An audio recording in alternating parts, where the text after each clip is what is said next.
In today's session, let's create the Mule project from RAML specification. We have simple 4 steps. So the first one, we have to create the API specification. In previous session, we have already created the API specification. So let's use the same and create the Mule project. So let's go to any point MuleSoft. We have already created the API specification from Design Center and published to Exchange. So let's go to Exchange and see the project that we have created. We can see that demo train information is the one we have created last time.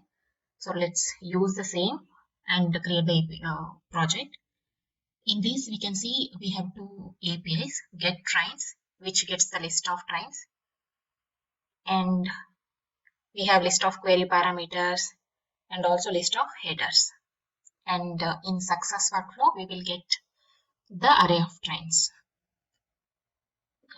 And similarly, we have the post trains API as well, and using which we can post the train information, and we can post this information and create the train entry based on the information that we are posting. Yeah, in case of success, we will get the 201 success response back. Yeah, we have the API specification. So the step 1 is complete. We already have the API specification created. And in step 2, let's use the same API specification and create the Mule project. So for that, we will have to download the RAML file first. So let's, there are different ways to create the project using the specifications. So first we will try to use the RAML file and create the specification. So I have downloaded as a RAML, and let's refresh. We can see the demo project zip file. Let's extract. Here we can see the RAML file, right? Let's use the same while creating the project. So let's go to Anypoint Studio and create our Mule project. I've clicked on new Mule project. So we'll use get trains as a project name, and we can create a project by using the RAML from the Exchange also. But first, let's try to load the RAML from the local system. We'll go to downloads and use the RAML file. Yeah, that's the one. We can see we are importing the API specifications. Click on finish.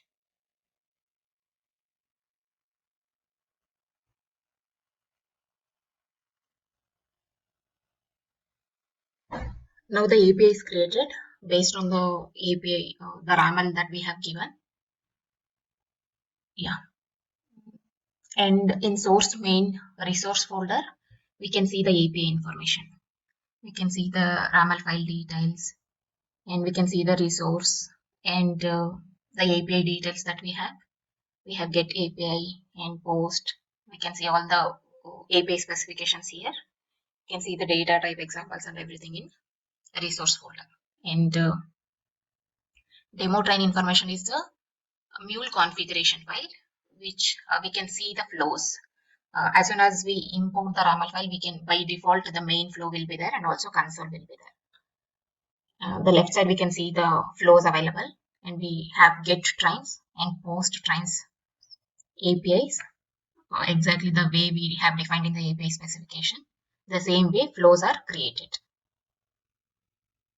And in the main flow, we can see the API kit router, which is responsible to route the flows to their respective workflows. For example, when we get the get trains, it should be routed to get trains flow. And for post, it should go to the post flow. And the API kit router will take care of that. Let's run the project.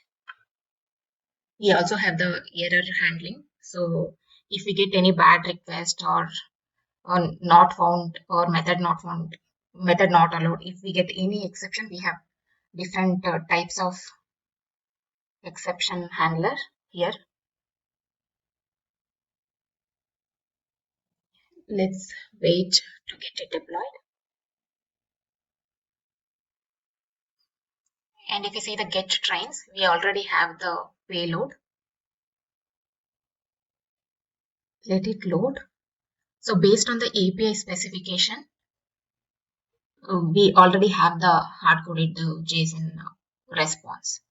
That is from the API specification. When we created the get trains API, we have given the response, example response, right? We have the same. By default, whenever we import the RAML file, by default, the response will be added here in the transform message. Similarly, for post also, we can see the success response.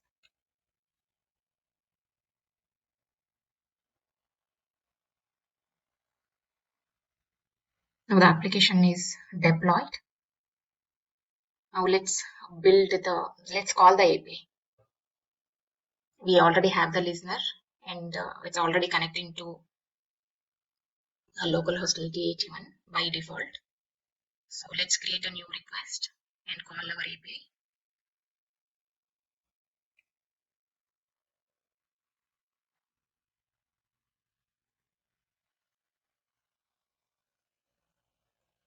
Let's name it get trains locally. And we can check the port and the configuration, listener configuration details here. Let's check once. Here we can see that it is connecting to localhost 8081.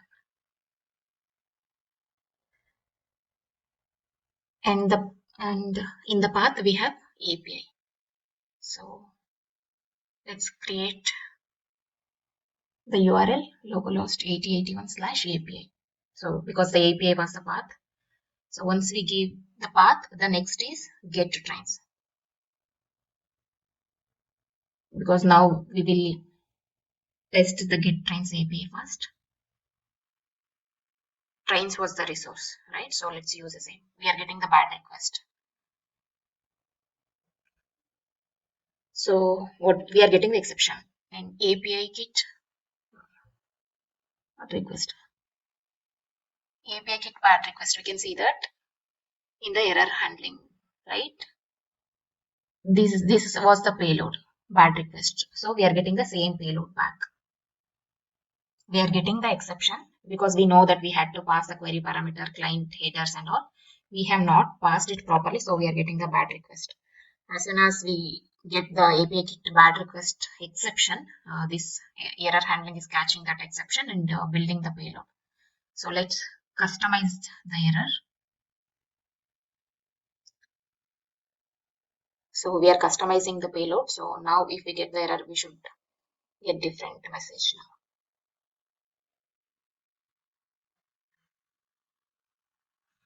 Let it deploy.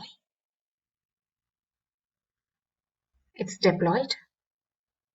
Yeah, now we have modified and customized the payload and we are getting the same. As soon as we get the exception, we are catching it and we are building the payload. And how we are getting the payload? Because in the response, in the listener, in the response tab, in case of error response, we are getting the payload. So whatever we are building in the error handling place, we are getting the same payload back.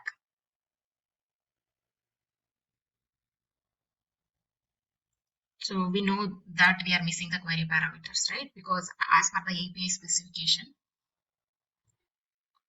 we have list of query parameters to be passed. For get trains, we can see that we have from, to, and many other query parameters. Let's pass them here. From, we'll give Bengaluru.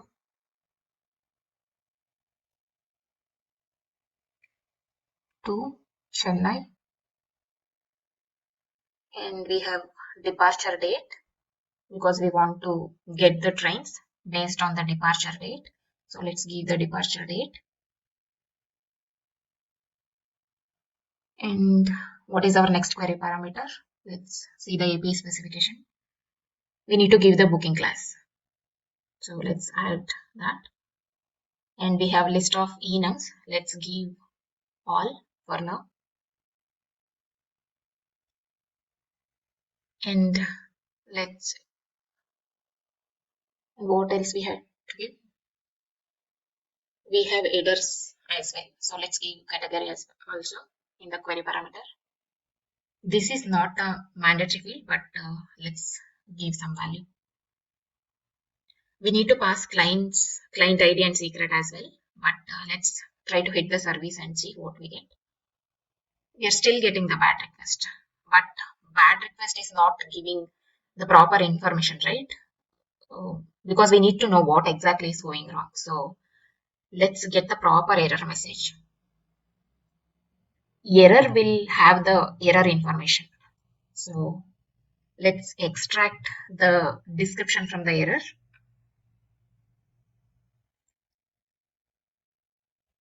Error.we will get the options. Let's get the description of the error so that we will understand what exactly is going wrong. So let's deploy.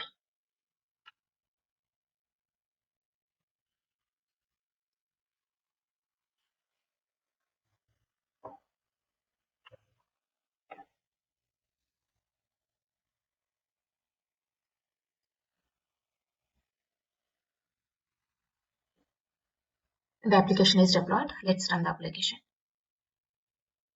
Now we can see the error. What exactly is going wrong? Departure date not specified. I think I have not given it properly. Let's copy this. Yes, there is spelling mistake. Let's try again. Invalid. Right. It should be of minimum character 10, right? Client secret not specified. This way, if we build the proper payload for the exception, we get the error details properly so that people will understand what exactly is going wrong. Now we have given the header details and we are getting the success response. This is the hard-coded response that we have given in the API specification, right? This was the response that we have given in the API specification. We are getting exactly the same details.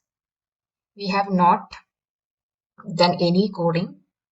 We have just loaded the API specifications and we are getting the response, success response. So API kit router is routing the flows to their respective workflows. So API kit router is doing the validation. So let's turn off the validations. Let's disable the validation and see what happens. Disable validation. Let's check. Because API kit router is the one which is routing the flows to their respective flows and doing all the validation based on the API specification. So let's turn off that option and let's see what happens. We'll wait for the application to get deployed.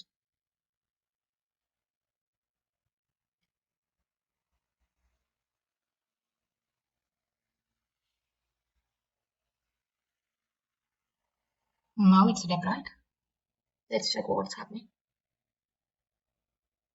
We are getting the success response because we have all the parameters. Let's uncheck few.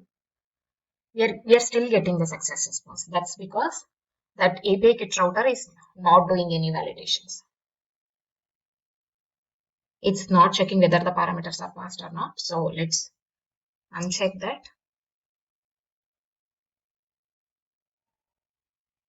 So API kit router is the one which is doing the validation based on the API specification.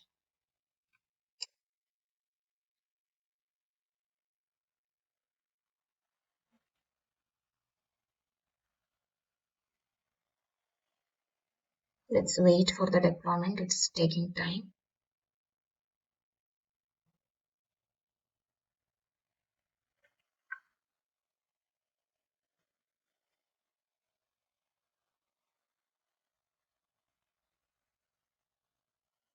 It's deployed successfully now.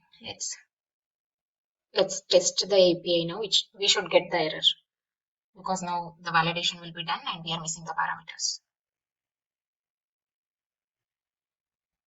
It's still deploying.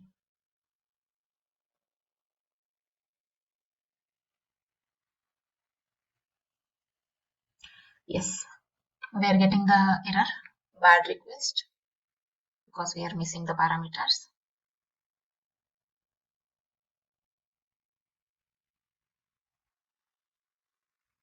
Yes, now we have added all the required parameters and now we are getting the success response.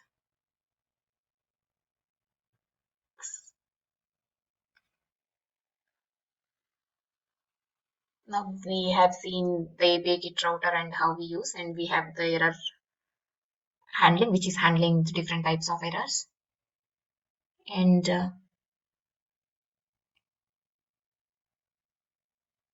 yeah, now we have enabled the feature and we are getting the error. Let's try to change the method and try to see the different kind of error. Now we have the copy method, which is not supported because we have not specified that in the API specification. So we are getting method not allowed error. So as soon as we get the method not allowed exception, it's going to that particular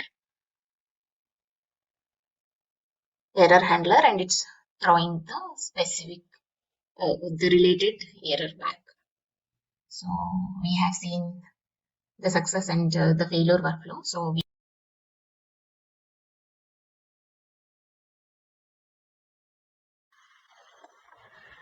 we have created the Mule project by using the RAML file. We have downloaded the RAML file from the exchange and used it, imported it while creating the Mule project.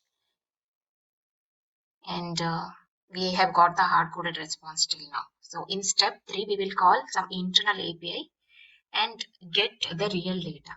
So now we have the internal API available. So get trains API, which will give a lot of information about the train, not just 5-6 fields like we have in the API specification. So here we have the hard-coded response, right? So if you check the real API, the real internal API, if you call, you will see a lot of data based on the input we give from to and departure date. We can see the information related to the train. We are getting, let's copy and see what all details we are getting. Based on the origin and destination of the train, we are getting the list of trains available of to that for that departure date.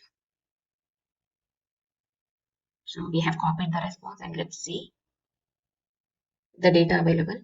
So we can see the trains between the station. We have 18 trains available from Bangalore to Mysore. Let's try to change the destination. This is the real API which is giving us the list of trains information. So we have 11 trains from Bangalore to Chennai. So if you give the random destination or some junk value, you will not get any trains because there won't be any trains available, right? So let's use this real API and do the mapping and give the response in the way we are expecting in the API specification. In the API specification, we want some limited data. Here in the real API, we have a lot of information. And as per our API specification, we don't want those many details, right? We need some 7 fields, just the departure date, the time, arrival and departure time, and some basic details. So let's use the HTTP request and call the internal API here. Let's use the request connector.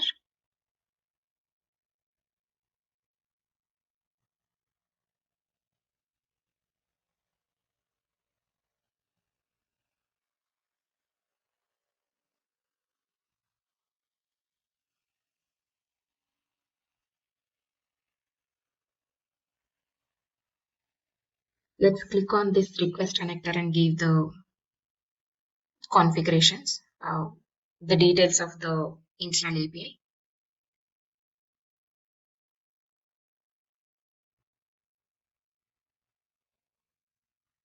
Let's rename it, call internal API. Let's add the configuration details and we'll fill the details of the API that we are calling.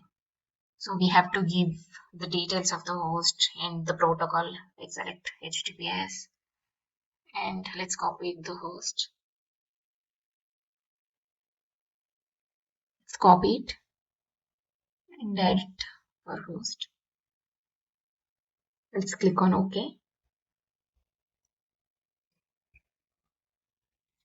And let's give the path details. Let's go there. Get to trains is the path. So let's We should give the slash. It's a get method, get strings. So now it's proper. We don't need to pass the body, but we don't have any headers to pass, but we have query parameters. We have to give from, to, and date, departure date details. Let's add the query parameters from. But what is the value? We will have to get the inputs from our API, because we also have the list of query parameters, right? In our API we will pass from, to, and departure date, the booking class and everything. So we will have to use them. Let's see the list of query parameters. We have from, to, and we have list of input parameters, query parameters. Let's use the same to call the internal API. So let's first create the variables for these inputs. We can use set variable also, but let's use the transform message, because in this we can set as many variables as we want. This we can use to set the payload also, and we can create the variables also. We can create attributes. Let's create the variables.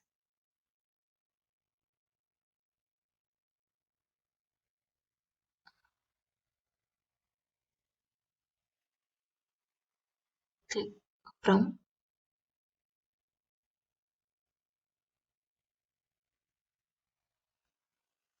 The query parameters will be available as attributes. Left side we can see the details, the available parameters, right?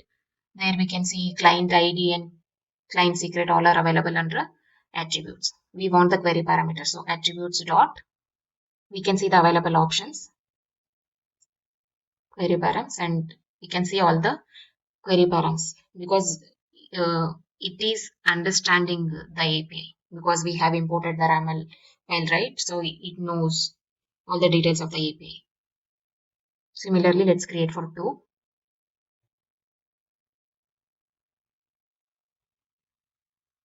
And we want departure date also, because our internal API needs the departure date as well.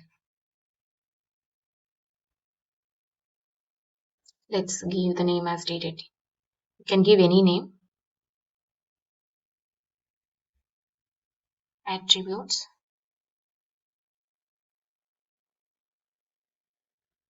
If you want headers, you can use headers, but we have the information in query parameters.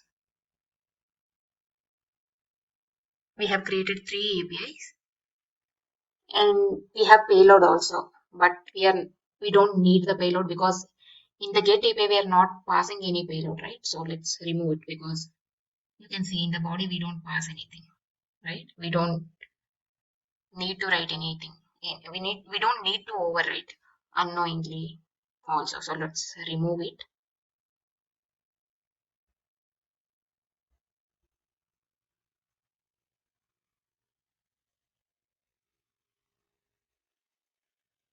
Now we can see we have created 3 variables, and these 3 variables we will use to call the internal API. Now let's go to the request and fill the query parameters. Uncheck fx. Let's add the query parameters. From the variables we will access using vars. Vars dot. We can give the name of the variable. Just now we have created 3 variables, right? Let's use them. Vars dot to and date. Yeah, have to add date. It's one of the query parameters. So vars dot date. Let's save it.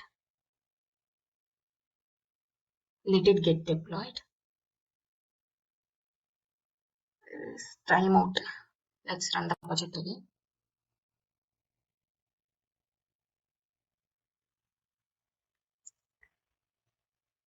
It's deployed. Let's run the API and see what we get. Now we are calling the internal API by using the data we are passing.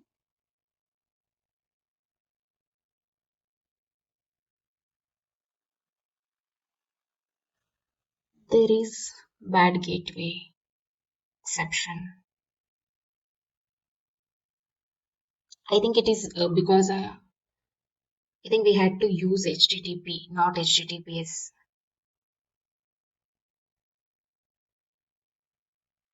While calling the internal API, I think we have used HTTPS. Let's check here. Let's try HTTP. Yes, HTTP. HTTP is working. So what about HTTPS?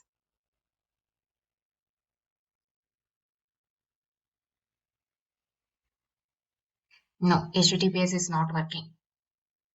I think that is the problem we have given. Yeah, for HTTPS we are getting the bad gateway, right? So let's go to the configuration and change it.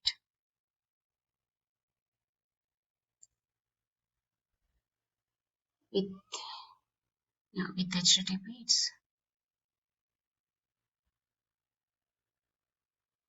yes, with HTTP it's giving the response. We'll have to change the configuration.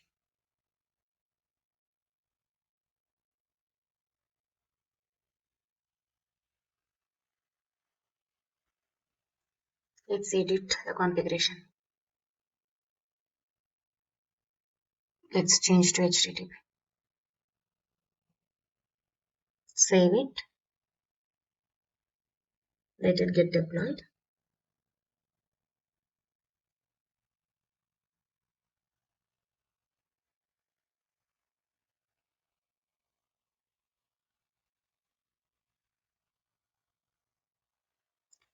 It's deployed.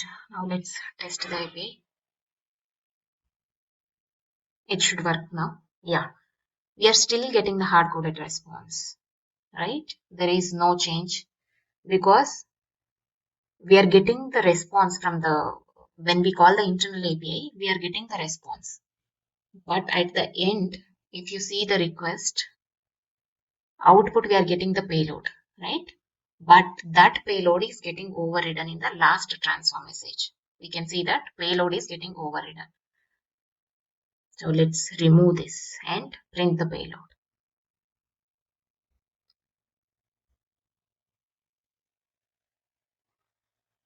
It's deploying.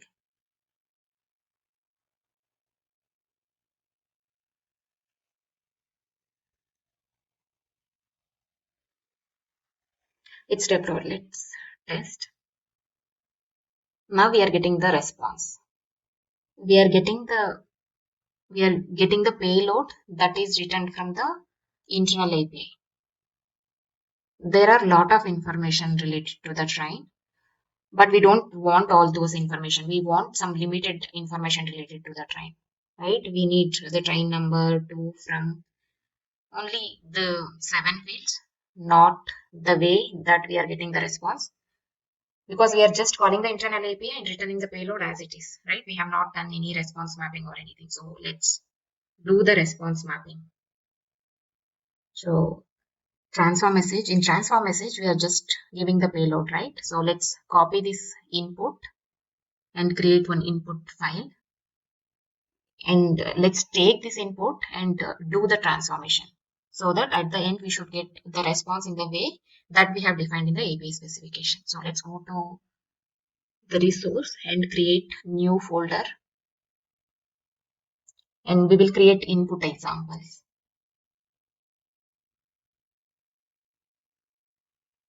We'll create new folder.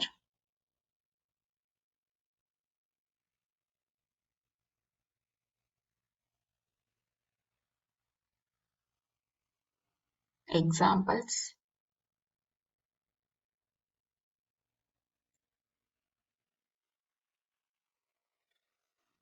We'll create a example file.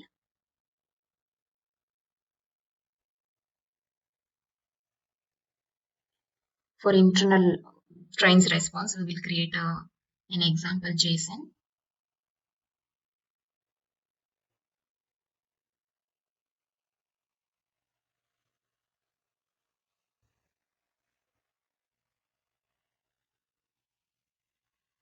Let's paste the JSON input. This is the response that we are getting from the internal API. Let's use this input payload and do the response mapping. We have the JSON example. In the last transform message where we are getting the payload, here we will do the response mapping. You can select the way you want to see the response. If you want to see the previews of the payload and all, you can select that respective options. Let's click on transform message. We should get input and output sections. In the input section, let's give the input example.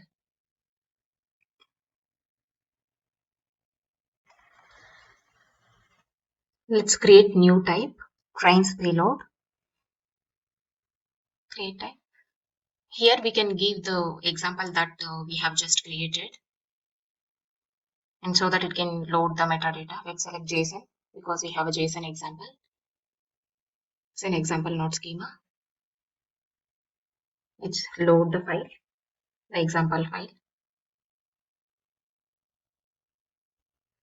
The file is present in source main resources. So let's go to source, main resource, example, and the example file. Now we have the input example so that it can identify the metadata based on the input that we are giving. Let's select. In the input section, we have uploaded the example payload, and now it should be able to identify the metadata. Let it load. Yeah, now we can see the details of the payload and the respective fields. And in the output, we can see the array of trains, array of objects, right? So yeah, here we can see the list of details, and let's edit the sample. Here you can edit the example details.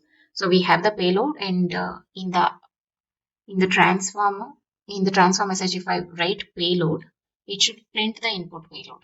In the preview, we should be able to see the payload because we already have the input payload, the JSON data, and in the output, if I want to print the payload, it should be able to show me that payload. Yes, now we can see in the preview we can see the payload because we have the input payload and we are printing the payload as it is. What if you want to get some particular method from the payload, input payload? You will get the option because it's like object, right? The available fields we can see. Let's select the departure date. If you select the departure date, it will only print the departure date. And here, this is a place where you can write your transform, the mapping code. If you are very familiar with the data view, you can write the code there, but otherwise you can drag and drop the fields. We can drag the departure date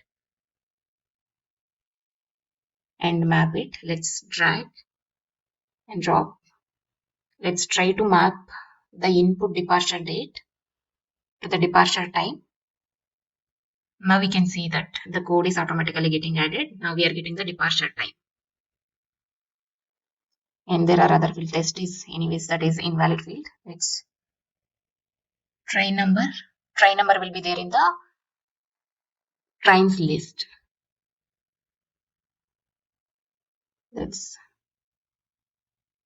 try to map the train number.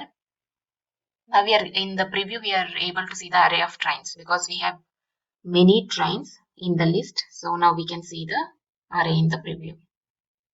So the code is also getting added. We are looping through the trains between station list and printing the train number. And we have other fields to map, right? So let's map other fields. Departure date. Yeah, now we can see the departure date also. Origin We'll map origin to from and destination to. As soon as the code we add to the transform message, we can see the data in the preview. Right. Departure time and arrival time or with respect to train. So those are available in the array, trains between station array. So in the departure time, we are getting the date also because it's getting concatenated because we have tried to map twice. So it's concatenating both date and time. So let's remove the date. Now we are getting the time and arrival time. Let's map. This way we can identify the fields to be mapped to the output array, and just we can drag and drop that respective fields. And with respect to the mapping that we are doing, the code will be added. Now we can see that the output we are getting and what is expected in the API specification is matching. Right? We have try number 2 from and via is there, but we don't have any fields for that. Let's make it null, or we can give empty value. Yes. Now we have done the response mapping, and after that the data is exactly matching to the API specification. Yeah, we have the departure date, arrival time, and we have done the mapping, and the data is exactly matching the API specification. So let's get it deployed.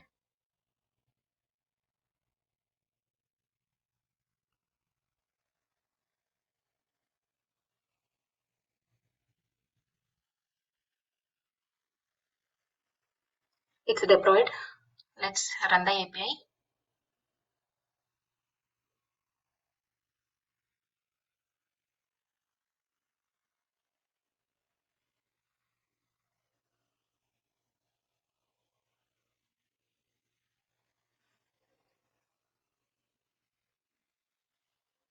It's taking time.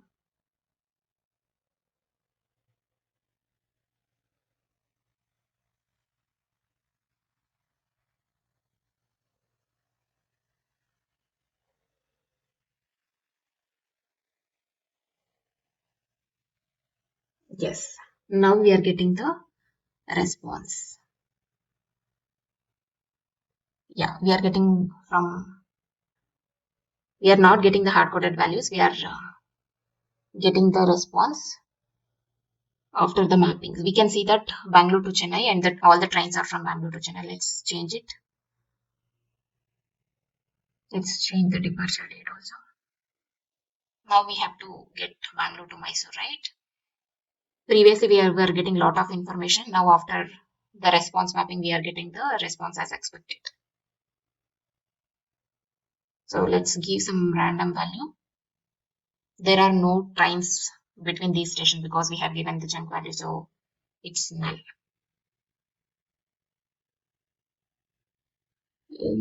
When we get the null, we should be able to get the proper response, not just null. So let's do the mapping, because when there are no trains between the station, we will get the empty payload. Let's check for the empty. We have is empty. This is the data weave language, and it's very much similar to other OOPS languages. So is empty is a function available. Let's set the status and the message when the payload is empty. Status is okay, and we have not found any trains between the stations. So let's give some message.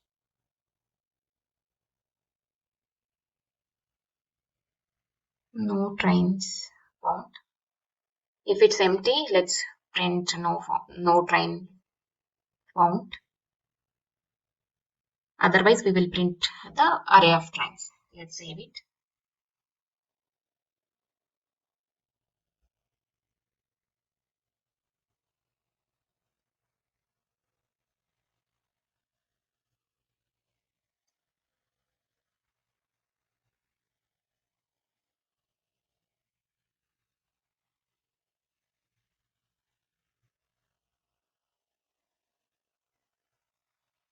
It's deployed. Now let's run the API.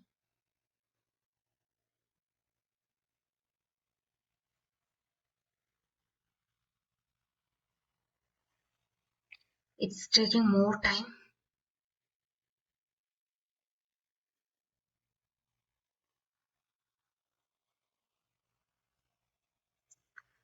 Yeah, let's run the API with junk value.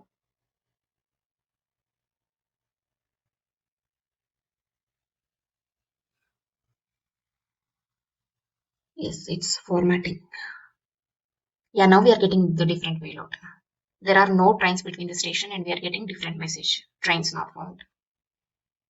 Yeah, message is wrong, but we are getting different. We are not just getting a null. We are getting some message when the payload is null. And for Mysuru, we are getting the proper response back. We change the input again, Bangalore to Chennai, we are getting the response. So based on the input we are giving, we are calling the real internal API and mapping the response. We call the internal API, and internal API is giving a lot of information.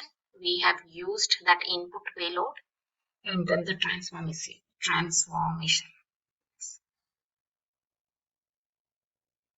Yeah. The step four was response mapping. We have loaded the input payload. We have created the input JSON file and we have loaded the metadata and we have done the response mapping. In case of payload is empty, we are giving different message. Otherwise, we will give the array of trains which is matching the API specifications. Now let's try another way. Let's create the Mule project. Previously, we have imported the RAML file, right? Now let's import the API specification from the exchange. Let's add the account. We will have to log into any point MuleSoft. And after logging into Anypoint MuleSoft, let's load the API specification from the exchange. Previously, we have downloaded the RAML and imported that file and created the Mule project. This time, we will take the API specification from the exchange. We'll have to log into MuleSoft first, Anypoint platform.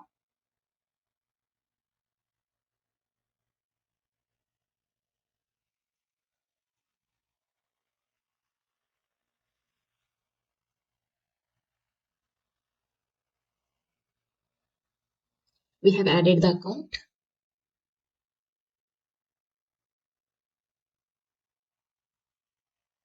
Let's search for the API specification. Our project was demo train information. Let's search for it.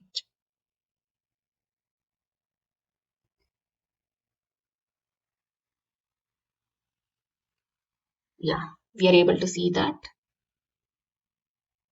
Let's add and let's import the API.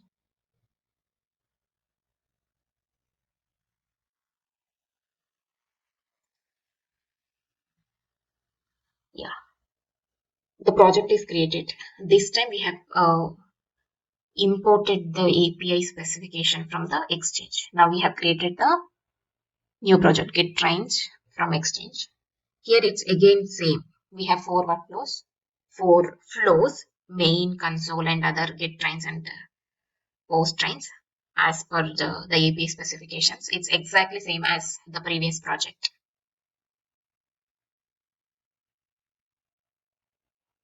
Only difference is in source main resources.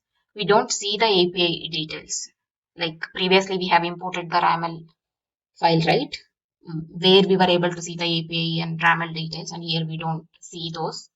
But the flows are generated as expected. We have API Git router which does the validation and routes. Let's run the project.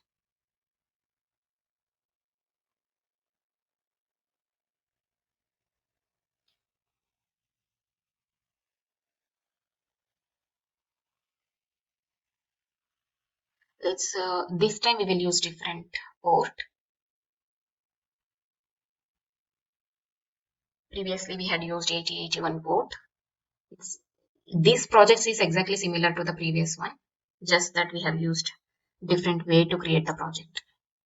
We are calling the API and we know that client ID and secret should be separate. Let's add them. Now we should be able to get the hard-coded values. Yes, these are hard-coded values. And in the previous project, we have already created the flows, right, for get trains. So let's use the details that we have created in the previous project. Let's go there and let's go to get trains workflow and copy the details.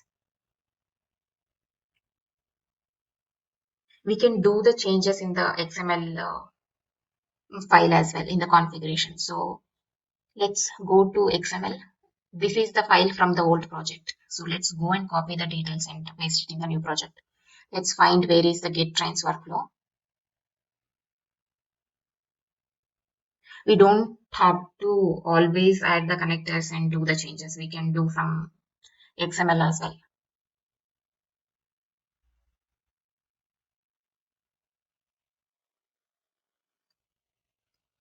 Let's search for the get trains workflow. Yes, we have the get trains.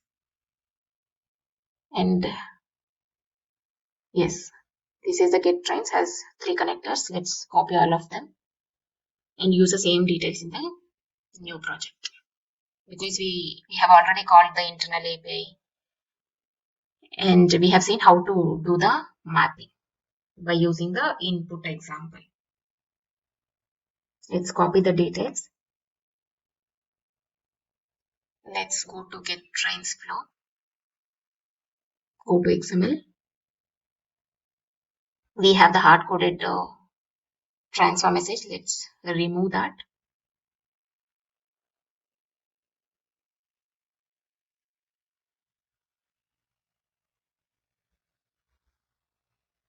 Let's remove the transfer.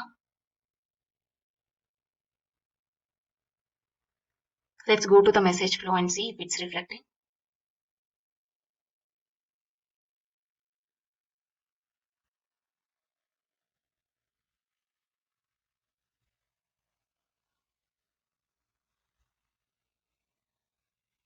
Yes, in the get trains, we don't have anything. We have removed the hard-coded transfer message. Let's paste the details. Now the new IDs will be generated. For each connector, there will be unique ID. So when we copy paste, it will newly generate the IDs. Now we can see the connectors. Right? Let's see what's there.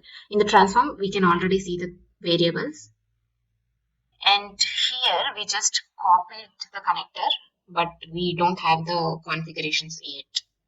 So let's add the configurations again. We will have to add the details of the internal API.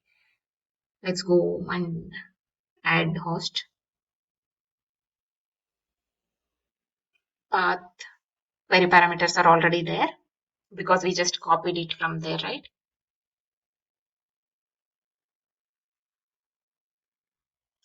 Let's save it, let it get deployed.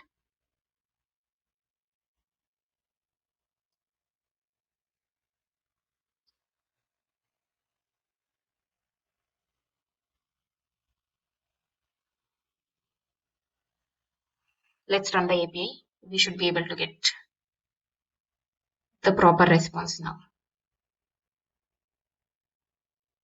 Yes, we are getting Bangalore to Chennai details. And if you give the wrong values, you should be able to get trains not found. Okay, this way we have seen we have created the project from 2 ways, by importing the RAML file and also by the exchange. So we have created the Mule project by using the RAML specification. So we have followed the simple 4 steps. We have created the API specification and used the same to create the Mule project. And we have called the internal API to get the trains information.